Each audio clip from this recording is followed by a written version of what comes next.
पाखर पंचायत रे सरपंच और पंचायत कार्यनिर्वाही अधिकारी मनमुखी कार्य को नहीं किछि वार्ड मेंबर पंचायत कार्यालय में ताला पकाई जना पड़ी।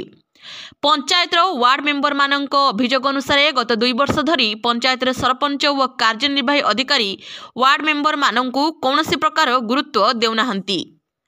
एहा छड़ा रिजुलेशन खातार फांकारे दस्तखत नहीं विभिन्न प्रकार अनियमितता करुछंती, जहाकु नहीं समाने गत डिसेम्बर मासरे स्वर बीडीओ गत 22 तारिख में जिलापालंग निकट में अभियोग करथिले।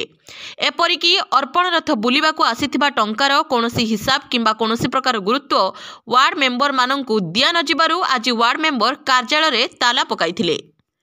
पंचायत रे सरपंच मतामत नेबारु से एहाकू संपूर्ण भावे खंडन करथिले।